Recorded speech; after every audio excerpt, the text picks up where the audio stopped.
they Sorry, saw, Sophia, go ahead. they saw the exhibition. Everybody went to see the exhibition. Well, that's what we would hope. Yes. Yeah. No, So- I mean, I could share wait, because Marcus is on the computer, so I could go on the computer and share some pictures. But for now, I'm fine. I'm just going to talk. But Sure. Well, Sophie, if you want to share some photos, I think it would be really easy for you to just trade at the computer with Marcus, if you want to do that. yeah, that will be. And then at the end, artists, we'll have, just like we did last week, we'll have a question period for everyone. Okay. And so how long do we have to talk for talking? Sophie, we are hoping that each artist can talk for about 2 or 3 hours.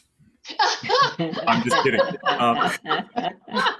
Last week, the presentations were about 5 to 10 minutes is just fine.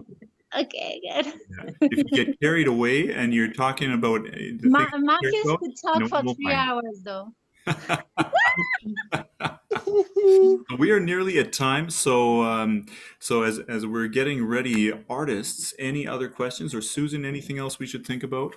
Yes, just a reminder that I would like you to also record the program for us, please, Alex, in case my computer decides to do strange and wonderful things. I am currently recording. Thank you very much. We've got 2 copies going here. So we have a backup. Good. Yeah. So guests who are here to watch this evening, welcome. I'll give this announcement again probably in about 1 or 2 minutes. But just before we begin, I'll mute everyone.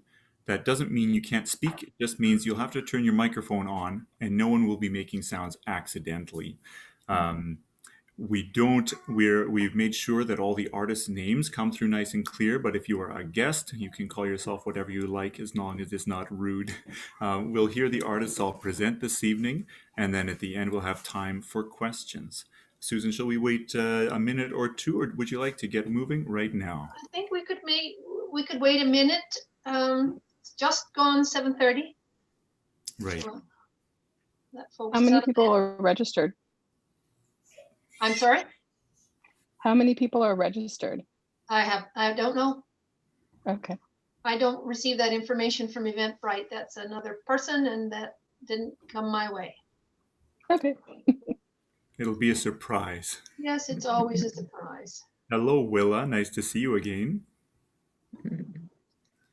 Hi, Ron and Judy. Kathy again. Hey. I'm getting to know some faces around here.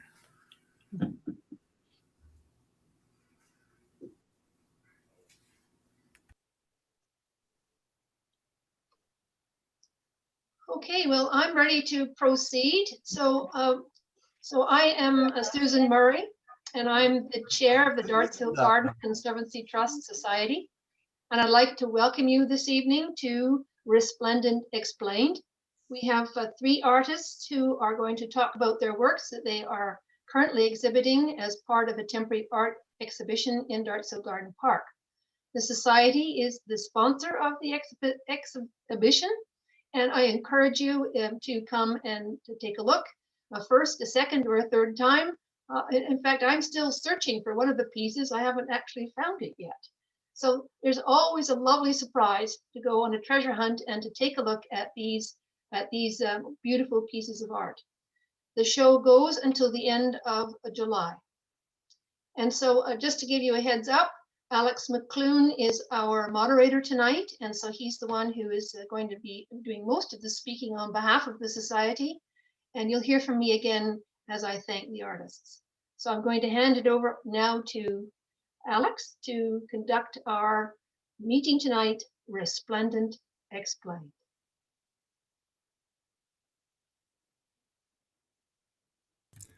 Thank you, Susan. Welcome again, everyone, from me as well.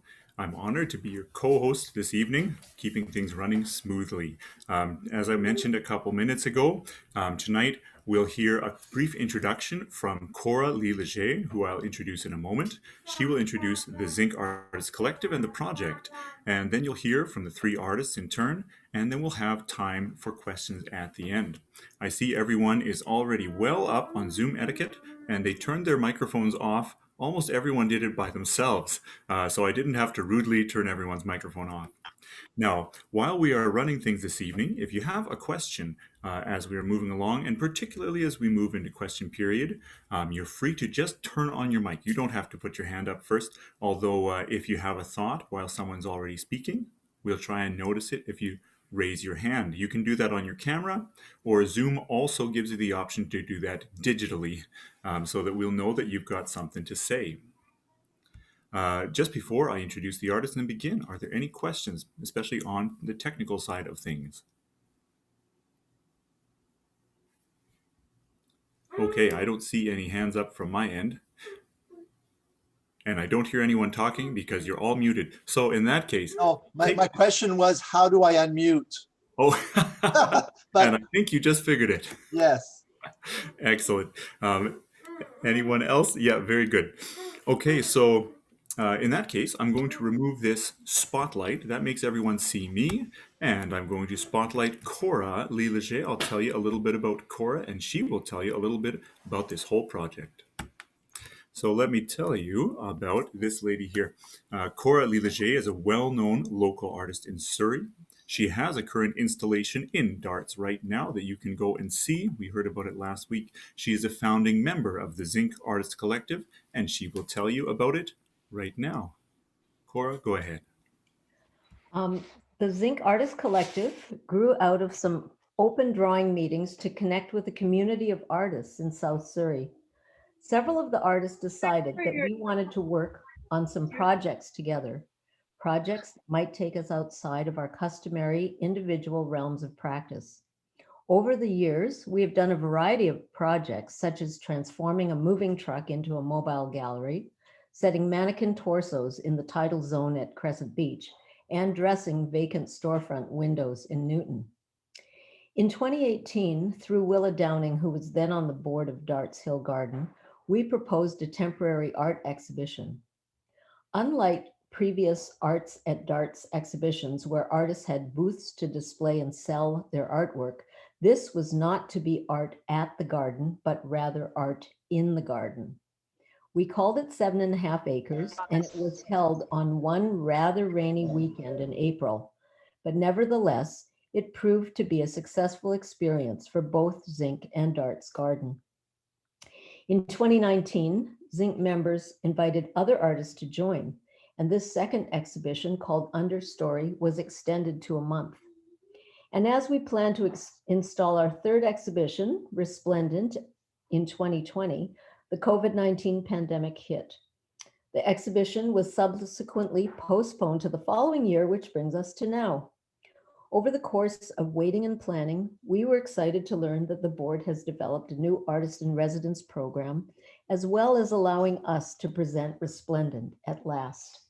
We wish to thank Darts Hill Garden Conservancy Trust Society and the City of Surrey Cultural Grants Program for their support.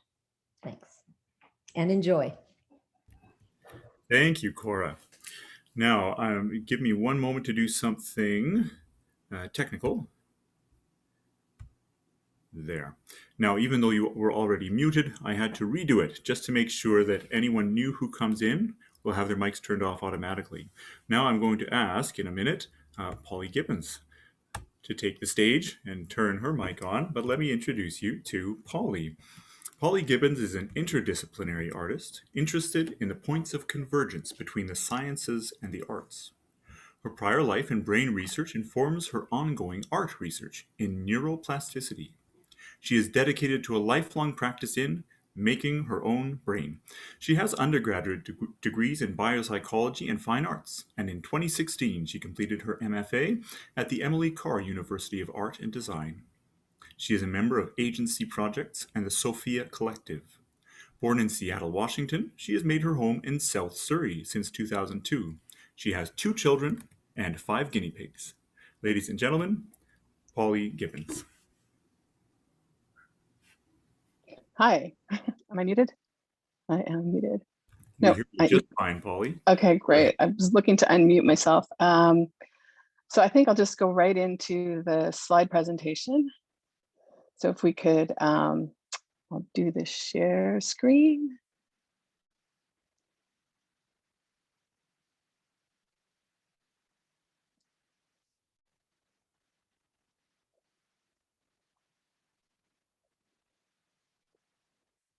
Okay, how's that look?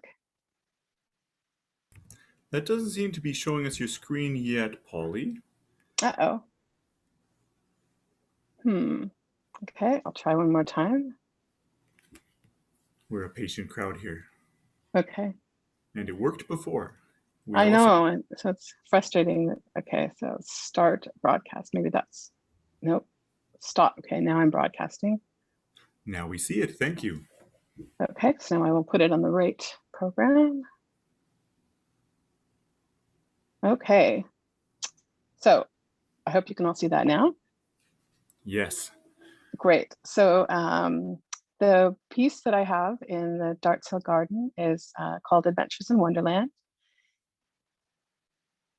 And in 2019, Zed Inc. Collective was kind enough to invite me to participate in the Understory exhibition.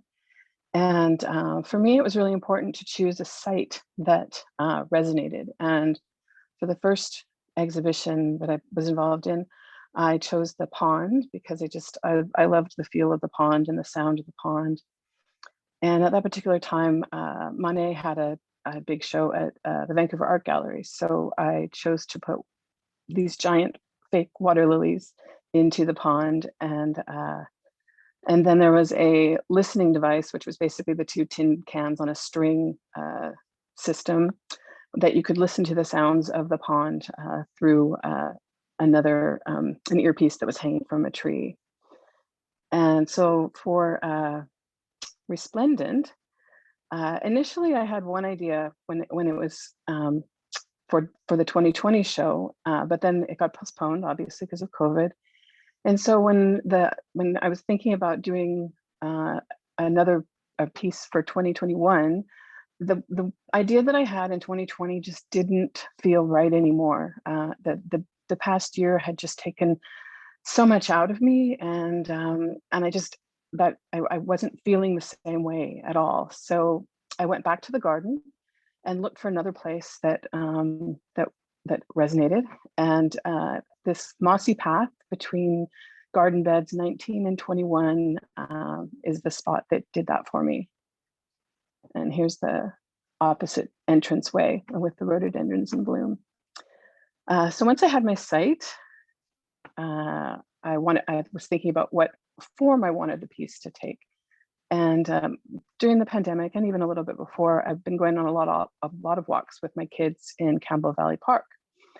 And along the sides of the pathway, we sometimes see these stones that artists have painted and left. And some of them get picked up by other park visitors, but most of them get picked up by the park rangers because they don't want foreign objects in the environment. So I was thinking that I wanted to do painted stones that could have a little longer life in a garden. And so I was thinking about using something from Alice's Adventures in Wonderland. And so of course I Googled quotes from Alice's Adventures in Wonderland, and there were 10 famous quotes, and I went through all of them. And this is the one that like struck a chord with me and seemed like it felt right. And it's no use going back to yesterday because I was a different person then. It just seemed to sort of capture how I was feeling about the past year, 16 months. And I liked that it was from Alice's Adventures in Wonderland. So for my research, I started looking at the original manuscript, which this is available on the British Library website, and you can actually scroll through the entire manuscript page by page, and it's hand-drawn and handwritten by Charles Dodgson, whose pen name is Lewis Carroll.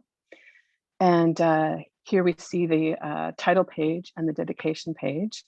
And he wrote this as a gift for Alice Little, who was one of 3 sisters that he went on a rowboat trip down the Thames River.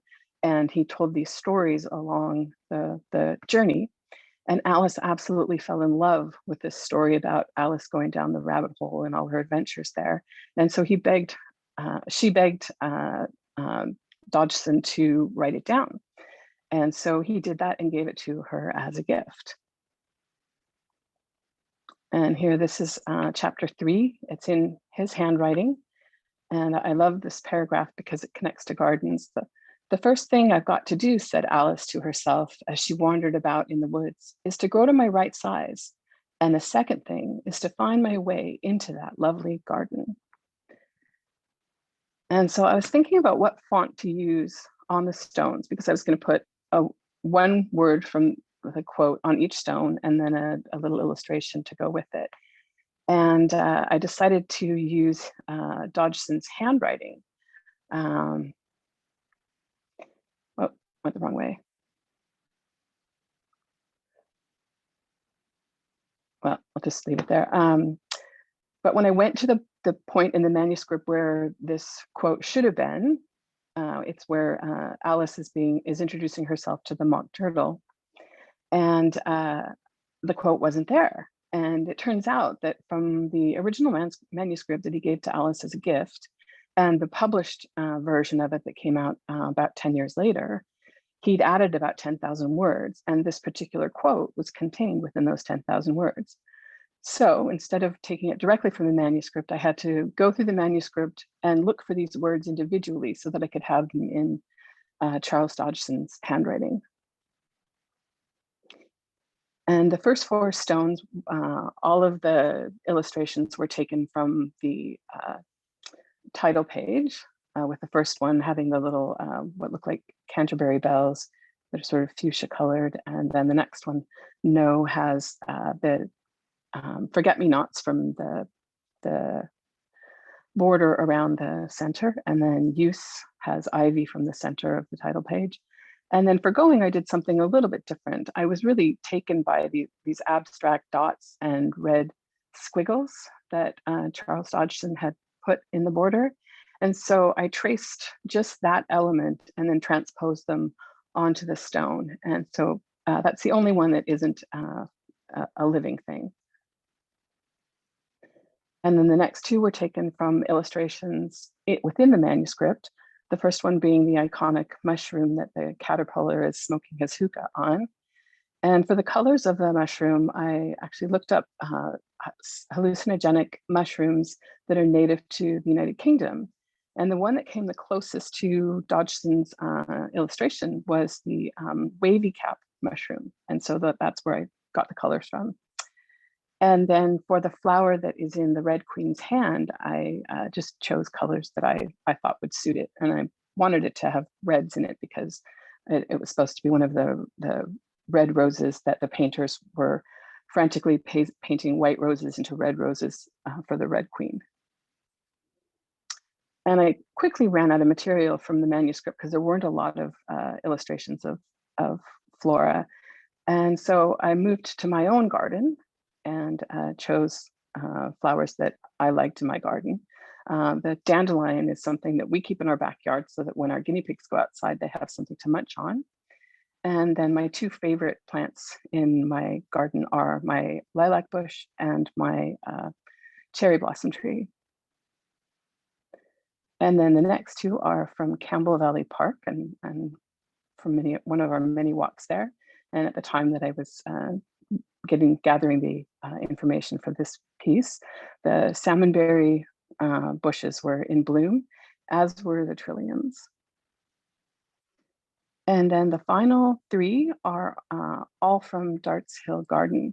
The left one being an apple blossom, the middle one being a lady fern, and then the last one being a rhododendron, which Darts Hill Garden is famous for.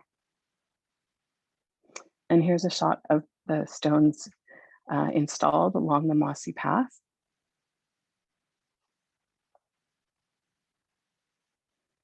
Here's my daughter inspecting my installation to make sure I've placed everything properly. She helped me move the rocks and set them up. And then I wanted to tie this back to some of my previous work. This is a shot of my master's thesis project from 2016. And it's called Black Box Theater of the Mind. And it's a piece exploring neuroplasticity. In this piece, I was teaching myself to paint straight lines, and I painted the same painting over and over and over again. And as I went through them, my technical skills got better, and I was much better at painting the straight lines, and my skill with the paint improved. And so looking at the first one to the most recent one, you could actually see the progression, and it was evidence of me manipulating my mind or my brain neuroplastically. And this is just a detail showing that I was the lines that I was trying to match. And sometimes I was very good at matching, and sometimes I was way off. But as I went through this series, I got better and better at it. One sort of a mantra that I kept telling myself as I was working through this project was a quote from Catherine Malabou, who's a French philosopher. And in her book, What Should We Do with Our Brain? She makes the statement, humans make their own brains and they do not know that they do so. So it was really important for me to mindfully make my own brain, like be aware of the fact that things that I'm doing are changing my brain and making it, and that I have agency over that. And so even in this piece, because I don't do a lot of painting, you can see from the first three versus the last three that not only does the lettering get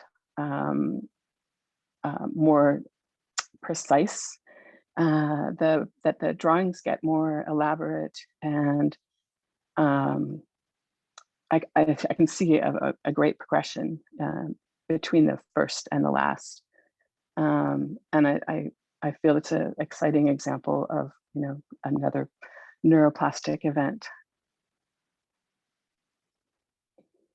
And here is a lovely shot by Scarlet Black.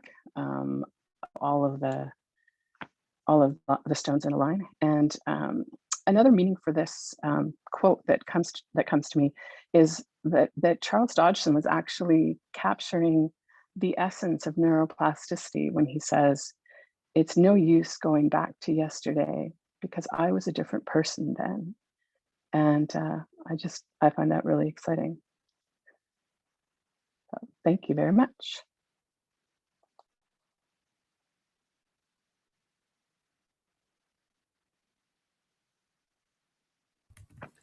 Thank you, Polly. And I remind the audience that we will have time for asking more questions and hearing more details after the presentation. Now I'm going to introduce our next presenter, Mr. Marcus McDonald. Let me tell you a little bit about Marcus, and then he will take it away with his own presentation. So Marcus McDonald, an artist and architect, was born in Edinburgh, Scotland, and currently lives on Canada's west coast. He has a varied creative practice that spans from in situ installations to digital art, and from architectural constructions to land art. Marcus McDonald. Hello, everyone. It's a great honor to be speaking to you today. I am an artist who primarily loves to work with a site. And so being invited to work on the Darts Hill is a tremendous pleasure for me. And the opportunity to work with other artists as well is very special. My process as an in situ artist is, of course, being extremely focused on the site. And in this case, the day that I went to choose a material to work with, there were some prunings from the apple orchard, and I must admit, when I saw these branches, I was kind of a little bit crestfallen. It was a little bit disappointing. They looked very unbecoming, let's put it that way. They were all rough, and I didn't really see how I could work with them or why I would work with them. Nonetheless, that was the material, and there was a copious amount of it. So I set those materials aside, and then I guess having no real direction to start off with, even though I did make a proposal, my work tends to be emergent. So in that sense, the conceptual aspects of the work, even the form of the work, comes very late in the process. And so I just started to prune the prunings, let's put it that way. There were branches that had lots of tiny twigs on them, and there were over 100 branches, and each branch had maybe 40 or 50 little twigs on it. And so that was a fairly long process. And during that process, I began to develop quite a fondness for these branches. I began to see how truly lovely they were, and also some meaning was starting to establish itself. There was a kind of a dialogue between the material, the space, and myself. It's also an important factor that I was able to do all the work on the site. Darts Hill they were very generous, and they allowed me to use I guess what they call the maple room. And so that became a little makeshift studio for me for the duration of the work. And at the same time that I was pruning the branches, the garden was going through the most amazing flowering. It was springtime, and just beautiful blooms everywhere. And I actually spent quite a lot of time just roaming around the gardens, and very often alone, like completely alone in the garden. And that was quite a privilege as well, to be able to just experience such a place in that way. And of course, the wonderful colors really marked me from all this flowering, and I couldn't help but just reflect on color itself, and the way artists use color, and the way plants are using color. In a sense, there's a kind of a connection in the sense that a lot of that color is there to simply stimulate the eyes, right? The colors are meant to be seen, and the plants are attracting pollinators, attracting creatures to come and eat, and a number of other things that they're doing with color, like photosynthesis and other things like that. So I decided that I wanted to work with color, but I didn't want to work with any specific color. So I chose to just work with the 3 primary colors. And I've done quite a bit of work about random choices. And also, I am very interested in my own artistic practice in the idea that the art is very much about choices that we're making. And so in a sense, I like to do art that avoids choices somehow. So I can, one way is mathematically to randomize my gestures so that I'm not controlling them. I find that releasing some of that control actually is very liberating, and it puts me into a certain state of mind, which is a kind of like a meditation. So when I'm working with these branches, I'm starting to realize that I want to apply color to every single point where a twig was cut. And in the mathematical principle is that when you have one color, you can only have that one color. Like, let's say you have red, there are no other options. You just have red.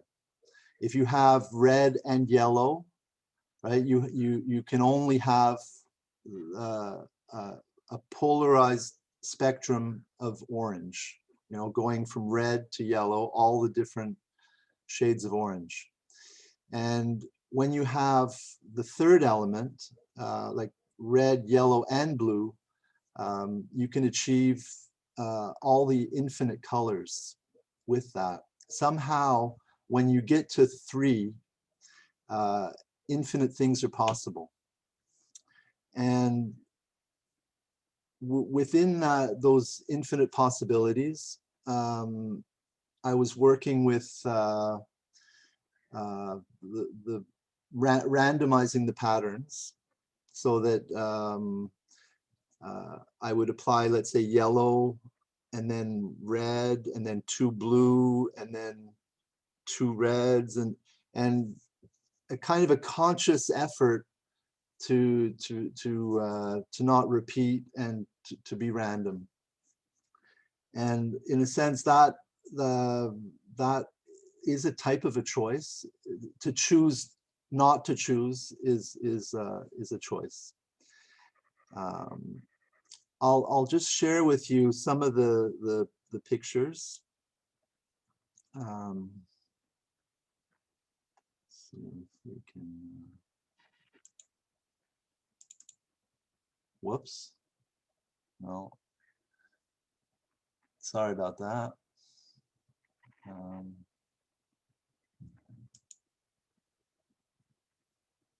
Are you guys, are you seeing the my pictures? We see it.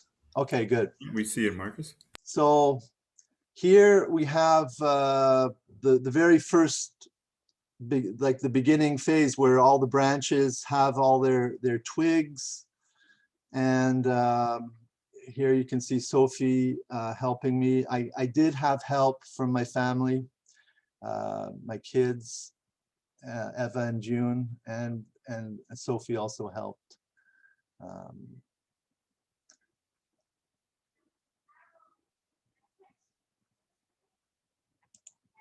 Okay. This is just like a little time-lapse video. Someone came and documented a little bit while I was working. And this is the spot where I was doing all the painting. So I would place the branches on the tables, and then just go from table to table and paint all the tips. And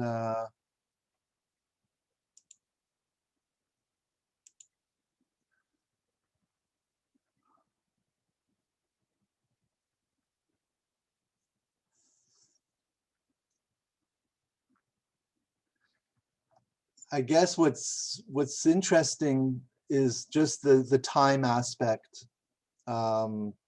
This is a very, very lengthy process, very labor intensive, and it gave me a huge opportunity to meditate and to connect with the materials and the space. By the way, Susan, that was you. There, you were right there.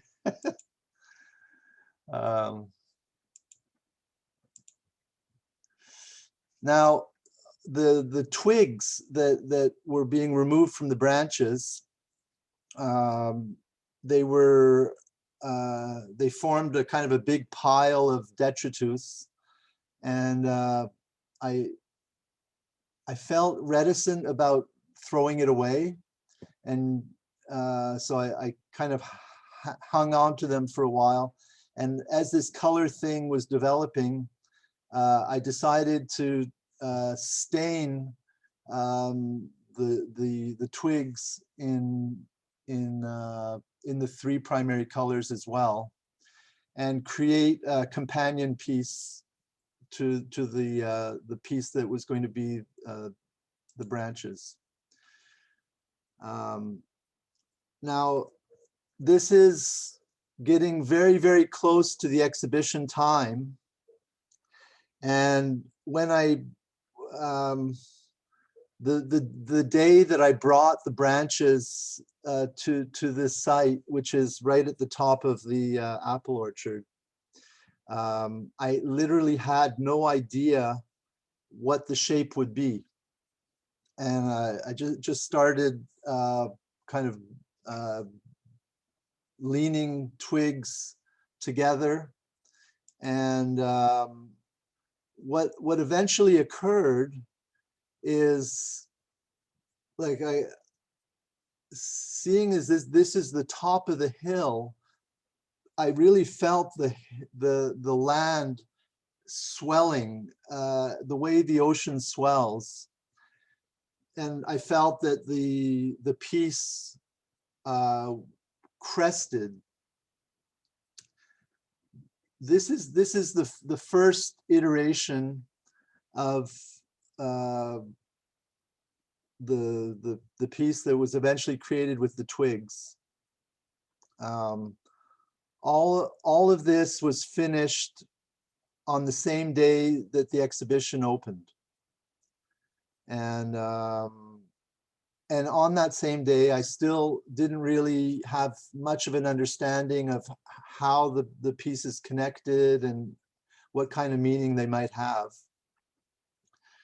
But I definitely felt that there was a kind of a dualism between this nest and the wave. And in a sense, the nest has a very receptive nature, and it almost invites us to penetrate the ground, and the wave emerges out of the ground in a kind of a dynamic way. And I feel they relate in that sense, almost like male-female entities.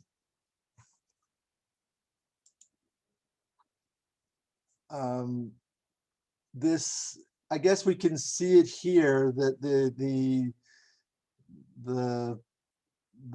wave at the top of the hill and almost embracing the curve of the hill and peaking and then falling.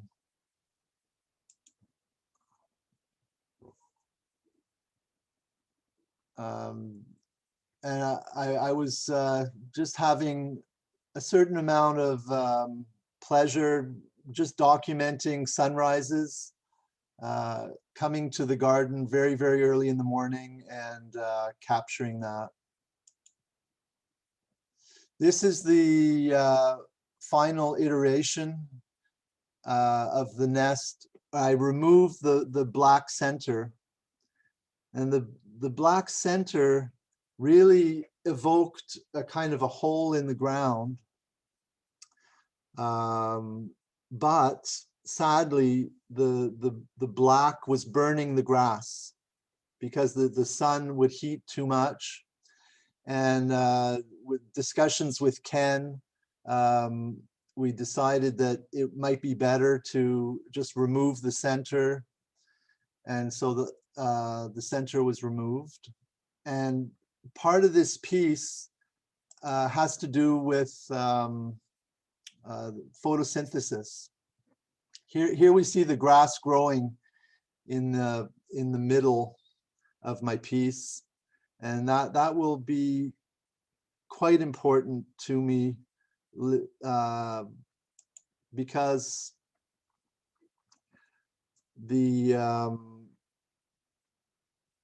the same day that I moved my nest and had this print, photosynthesis print.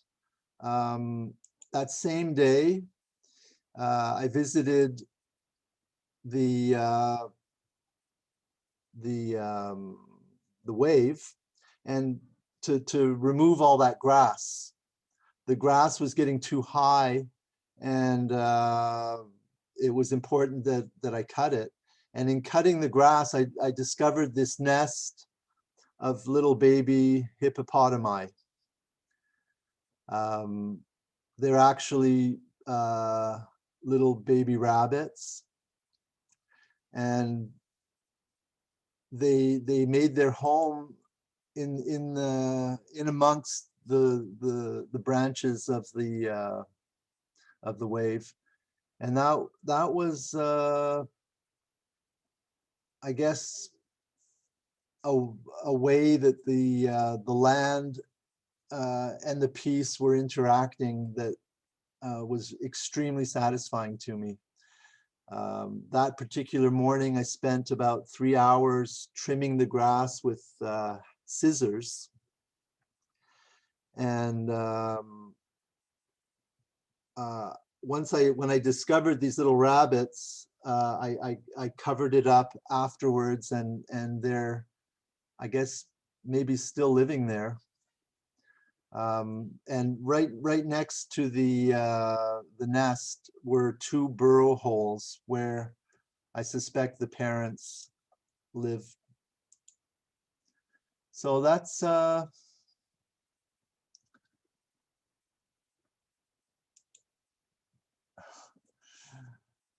my piece. Thank you for listening. Thank you very much, Marcus. And remember, if you have questions, hang on to them. We'll be asking questions of all our artists at the end. I have many. Oh, pardon me, Marcus. I was just muting you as you started to talk to us. Please go ahead. Sophie, did you want to trade to the computer, or were you going to run it off of the tablet that you were on? You can make that move now if you want to.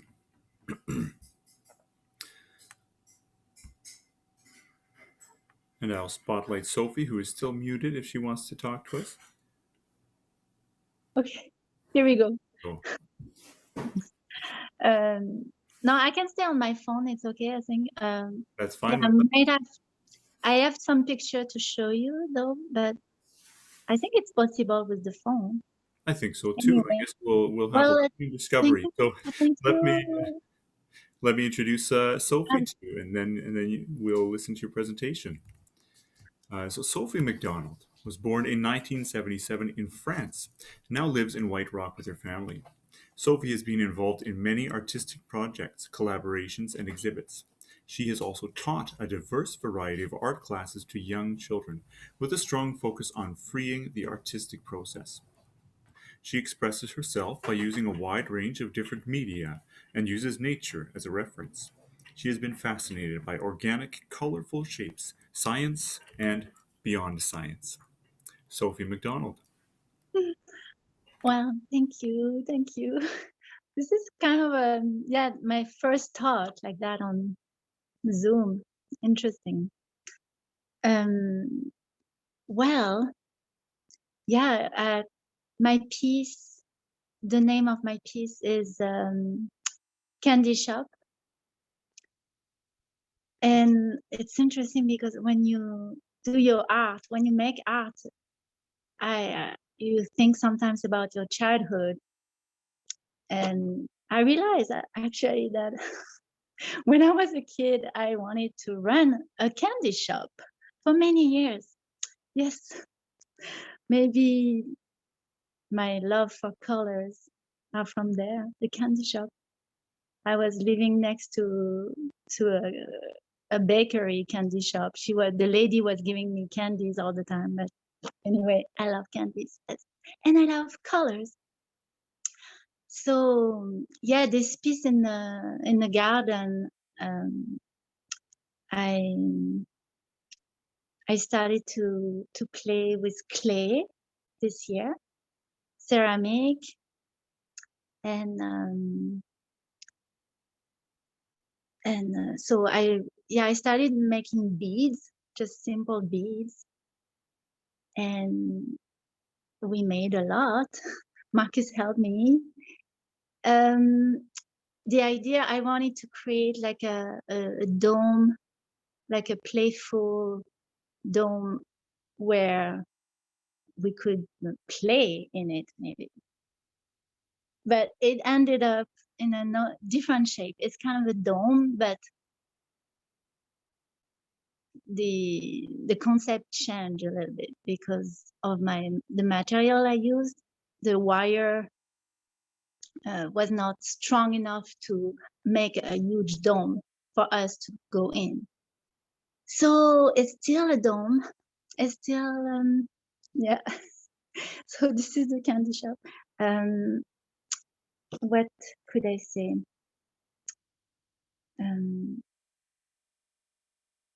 Yeah, after the few years we went through, I wanted to bring something colorful and playful, and so my piece is about childhood and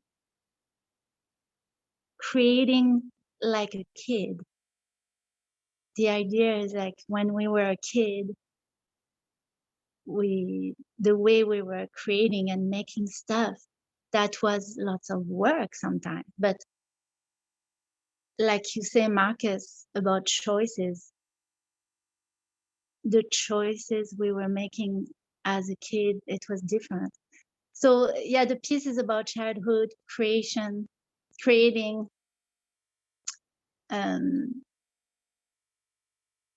trying to create, making art like a kid. But it's really hard. This is the struggle, I guess, for lots of adults to staying a kid. So the wire, maybe the wire is the struggle of the adult, you know. And yeah, and it's kind of weird because I can hear myself in the other room on Marcus' computer. So there's kind of an echo for me, but yeah, I force myself not to use black. You know, I love like I love dark things too. I love black, I love all colors, but I really wanted to pick new colors, like candy colors, like neon, really colorful and really flashy, bright colors. And so yeah, the evolution of the beads, we started making really simple beads with one hole, like, but after we realized that we might need much bigger beads for the structure to hold. So I can show you, maybe I can share some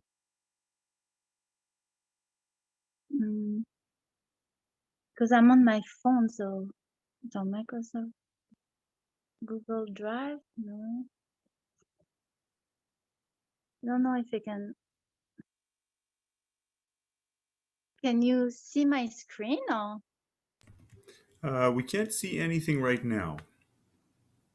I don't know if it's possible with my phone. Do you want to trade with Marcus, maybe? Or if Marcus has access to the photos on the computer, he could Because share when I his press screen while you share whiteboard, no, share. I tried to go on Google Photo, but I can only go on Google Drive. Sorry, I'm not sure how to help you with that on a phone. That I'm not sure about. So maybe, sorry, I'm kind of new with that.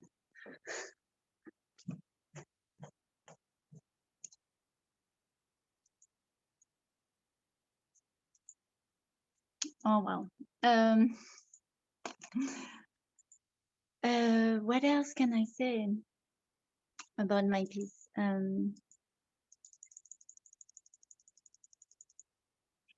Well, we're trying to look for a picture, but okay.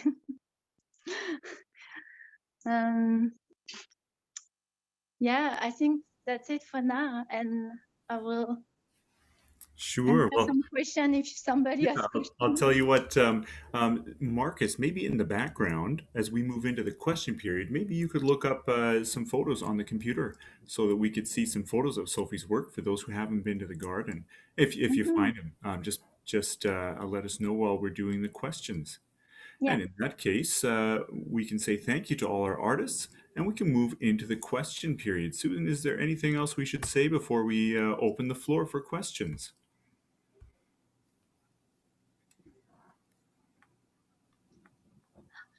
Hello, everyone. Thank you very much. That was very interesting. I learned a lot. So let's have some questions and ask our artists how they created their art. Questions are great.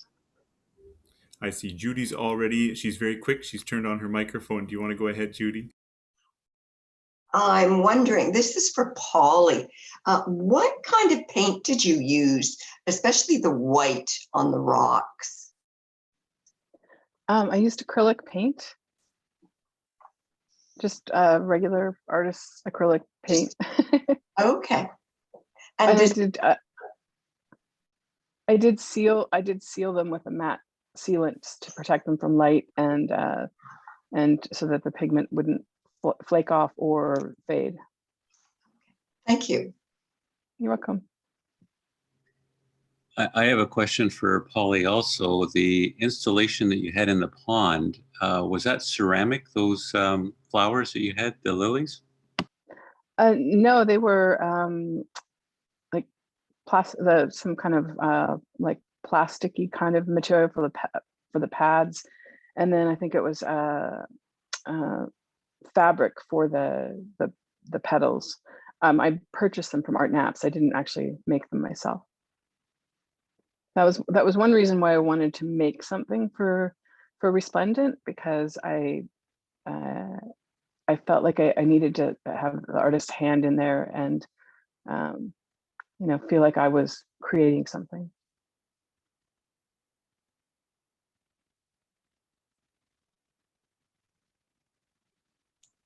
Hi, Polly. Did you know that there are actually hallucinogenic mushrooms growing on Darts Hill?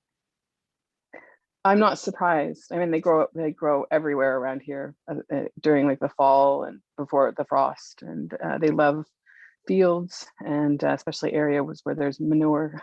So cow fields are a common place to find them.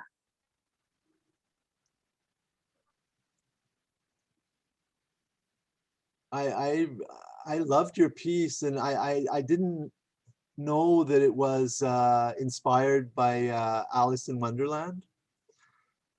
And I read the words as if they were almost like random words taken from, like almost like a paste up collage of words. They're so poetic and beautiful. And I found them to be deeply personal as well.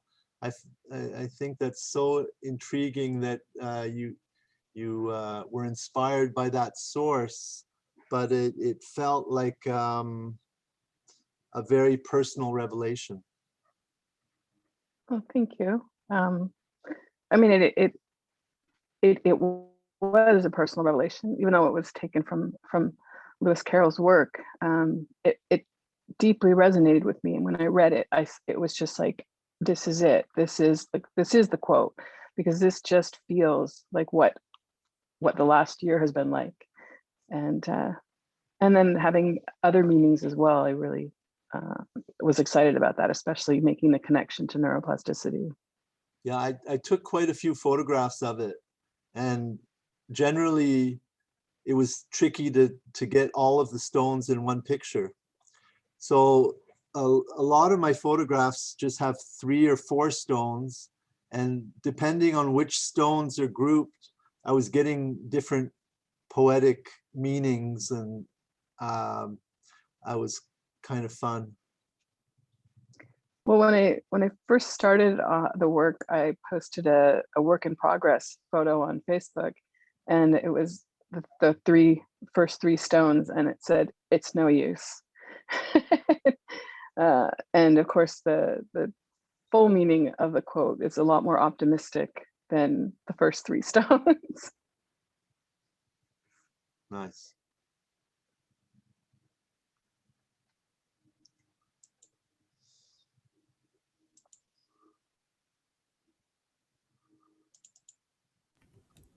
If you have a question, anyone, and maybe you're not sure how to unmute yourself, you could wave on your screen and we'll help you out also. But feel free to just open up your mic and speak to the artists. Hi, this is Claire. Sorry. This is Claire. And I'm really interested in Marcus's comments around choice and suspending choice in an artistic practice. I feel like it's kind of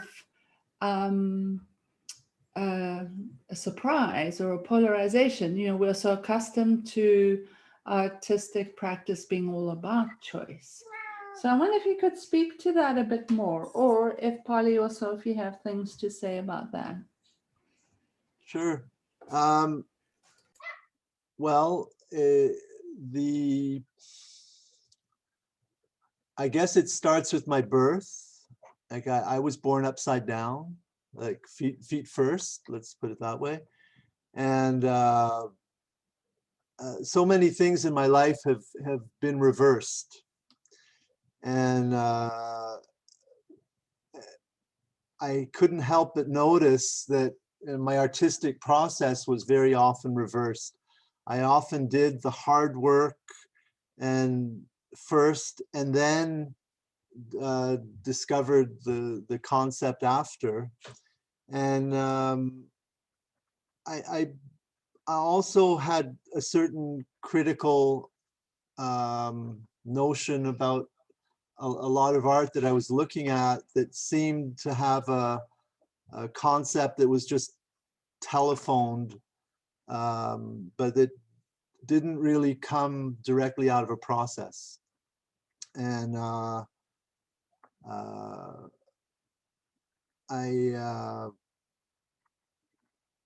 guess I want to get really close to the process. And I feel like overthinking or even thinking at all can get in the way of that.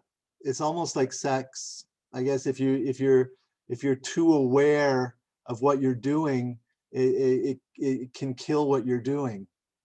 And the paradox of it is that by being completely unaware or removing this type of conceptual focus, my work is actually highly conceptual, and I inevitably the work speaks or has some meaning that emerges. So I guess part of it is just who I am as an artist, who I am as a person. I'm doing things very often in a contrarian way. I take the opposite approach quite often. If someone presents me with information, I'm already thinking, what would the opposite look like? And so I guess that's what I can say about that.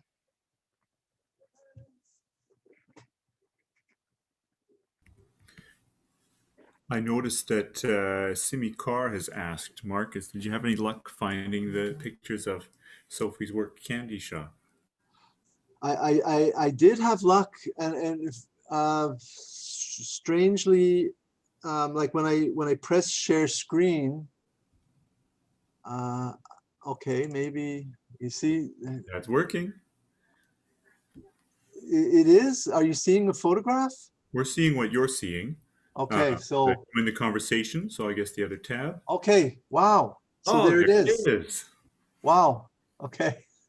Thank you. Yeah, do you want to give us a I bit of time? made Sophie, would you like to speak to us? in my yeah, on my Google photo, I made an album, but he's not on my album, but it's okay. Thank you, Marcus. So yeah, those beads are, they have underglaze on it, and they are fire glazed right away. So there's no glaze, it's just underglaze. And they are fire in the oven at the South Surrey Rec Center. South Surrey Semi-Amu Art Center. Thank you very much. It's about maybe 400 beads. I don't know. But so yeah, each bead is unique really, and it's like a little sculpture. And we were like kid really making those beads. But yeah, it's all about choices. I did struggle to find out how am I going to make this dome really. I mean, I had string. I almost made it with only string, because the hole in the beads is not really big. So I couldn't use really branches, or I mean, I had to use something really thin. So I had to use lots of wire to make this structure. And it's like an explosion. Is any question? Or the site, I picked that site because I really wanted the piece in the middle, you know. Go ahead, folks. Sophie can't see everyone right now because of the screen share, but let's keep looking at it. And I see Polly was going to say something, and then after that, go ahead, just start speaking, folks. Hi, Sophie. I love your piece. I love the sort of fantastic nature of it and the playfulness of it. Mm-hmm. And you mentioned that you wanted it originally to be a high dome that people could enter, but I love that it's flattened and it becomes like a flower. Oh, And yeah. it's also like a map of the universe. So I just love that playfulness, Mm-hmm. and then all the different things it's evoking for me. It's just, I think it's a really wonderful piece. I guess that's not really a Thank question. you. No, thank you. The question is like, what are we going to do with all this art after? Where am I going to put this? Yeah, I see that Simi Kaur asked, do you have any idea how many beads you used, Sophie? Maybe, I don't know, maybe 400. Because I went, I went 4 times to the pottery studio with 100 beads each time. So the people over there, they had to bake. I mean, they have to cook the beads for me. So yeah, I mean, I'm new with ceramic. It's really fun. I want to do more of those, and you can leave it outside. Yeah, working outside, it's really like a challenge too. You know, it's not like an art gallery inside. You have to find a piece that can stay outside with the rain and all kind of challenge. I'm learning a lot with all you guys, fantastic artists. And any more questions? I'd just like to say one thing while I'm here. Oh, and more, yeah, Marcus, and more. Is that when we were first invited by Zinc, and we had our first meeting, and Sophie came with me, and she was of course, very intrigued by what was going on. And she asked a very simple question. She said, "Can I play too?" And I think that is extremely significant for her piece, and that is the continuous thread that goes through the entire piece. It's not, it wasn't created in an adult way with proper engineering and things like that. But Yeah. it was created truly with trial and error in a very childlike spirit. And I think that all artists can learn from that. Sophie and I have both taught quite a bit we've taught art classes for children, and those classes, I think, have inspired us, the work that the children do, and even our own children. And I guess there's something wonderful about the creating in a state of innocence. That's Polly, go ahead. Marcus, when you were talking about finding the baby bunny nest inside of the wave, that it brought me to tears. I just thought it was so beautiful that you talked about that the wave could penetrate the nest, but the nest penetrated the wave. Yes, absolutely. I actually recognized the almost like a kind of a paradox there, and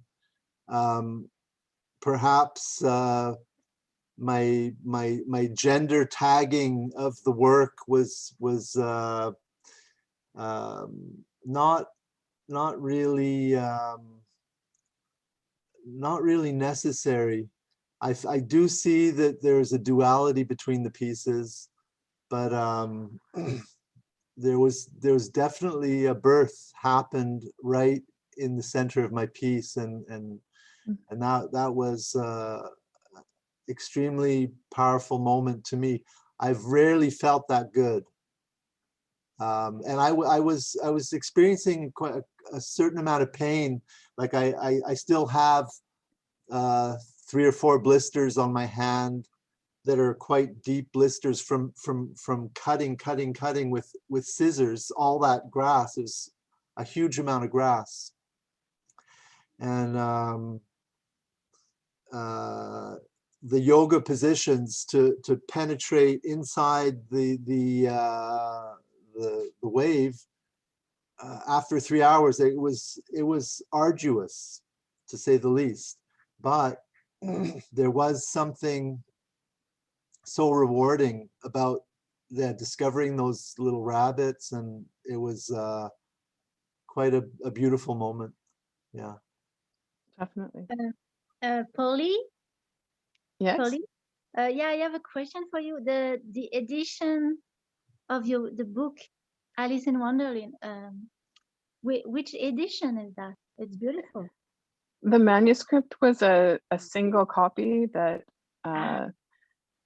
Lewis Carroll or Charles Dodgson created specifically for Alice Little, and he hand wrote it and did all the illustrations, and then he gave it to her as a gift. So there was only one copy, and then other people saw this, and then over I think it took about a decade, they were able to convince him to publish it as a published work.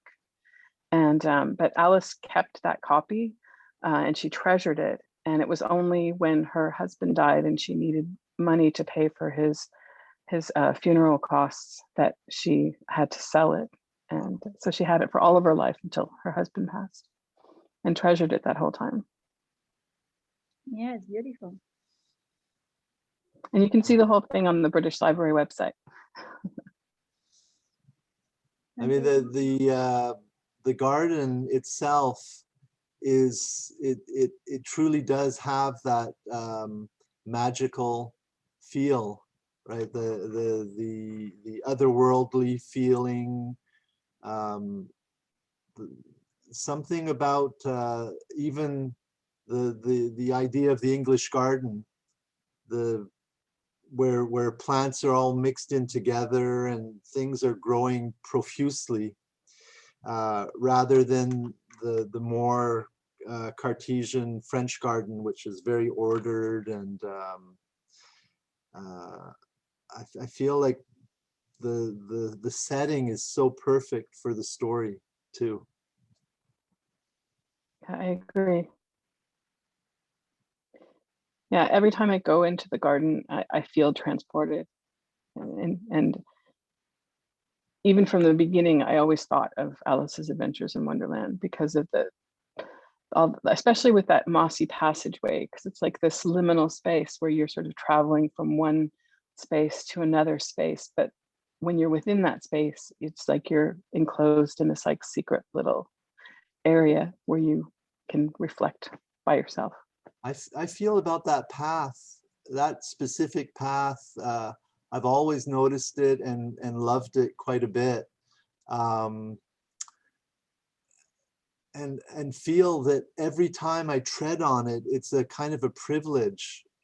It's because it's so delicate, and it is a fragile thing. It's not a stone path. It's this beautiful green mossy path, and how many people can walk on it? You know, I mean, it's a unique little path. That was one of the things that did concern me a bit about putting an artwork in there, is that maybe it would draw too many people into the space and the moss might get damaged. But I think because of the COVID restrictions, it actually works to the favor of the mossy path, because it limits how many people are trotting on it in a given hour. I have a question for Marcus. This is Robert. There's a few of us students from KPU in the beginning art class that are in the audience tonight. So we really appreciate the invitation of coming to your event here. I was trying to see if there's a connection between your wave and the nest. Is there a proximity? Is there a... Absolutely. Yeah, both pieces are in the orchard.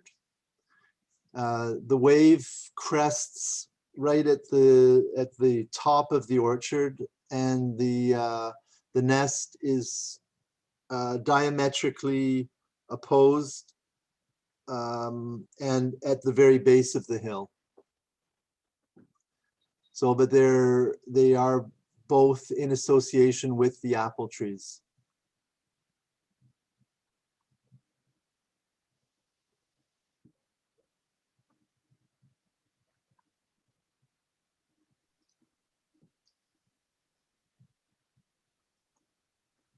Alex, I think our time is finishing unless we have a few more minutes if there's a question or two, but I think we have just about finished our evening presentation. Is there another question or two before we wrap up? I'd just like to say thank you to Zed Inc. and the Darts Hill Garden Conservancy. I know I missed a couple words in there, and also the City of Surrey, and to all the other artists in the show. Just thank you to everybody. Great, thanks, Polly.